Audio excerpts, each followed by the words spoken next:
Ever since our canoe trip on the Green River last spring, I've struggled to come up with words that would properly describe it. My conclusion is that there are no words that could ever match the sheer splendor and beauty of paddling through Labyrinth Canyon. Hopefully this short video travelogue will do it justice. The section of river we were on is located in the southeast corner of Utah, just upstream of Canyonlands National Park. There is no mistaking it. We were in the desert. Here you can drive for miles and not see a single blade of grass, let alone a tree.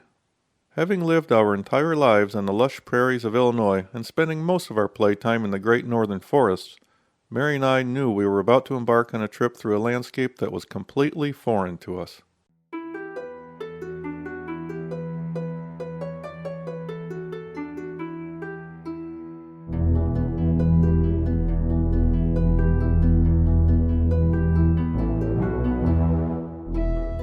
Everything here is big. Big sky, big cliffs, big rocks, and big wind.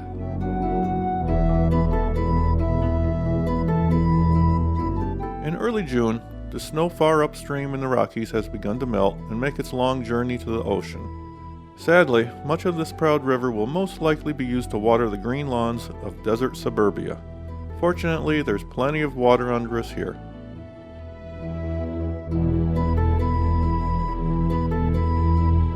Even though the water level was up, hiding the sandbars that would normally dot the river later in the year, there were still plenty of comfortable campsites to be had.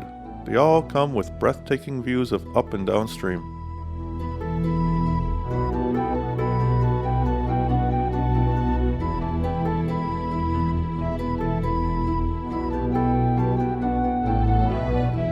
The canyon offers much more than just being a premier paddling destination. The hiking here is phenomenal.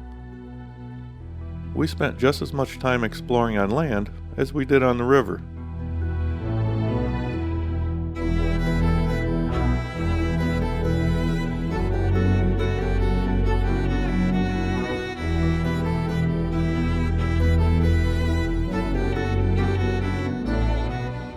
A must-do hike is up and along the stretch of canyon wall that separates the river from itself at the narrowest point of what's called the Bow Knot. Here the river makes a 7-mile loop. At the top is a rock cairn with a waterproof box containing a registry. Written in it are thoughts and reflections of previous travelers.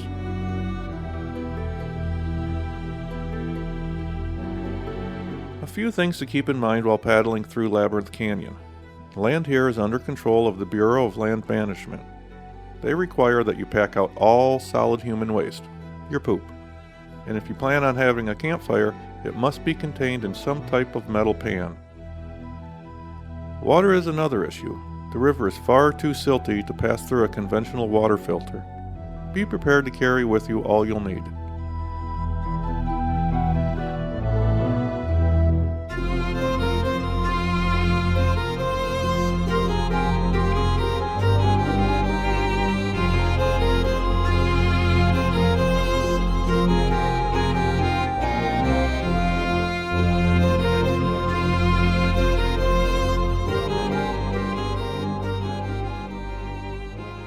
At the takeout, we took the steep, perilous journey up and out of the canyon, occasionally looking back at the river below, fondly remembering the time we shared with it. See you on the next river.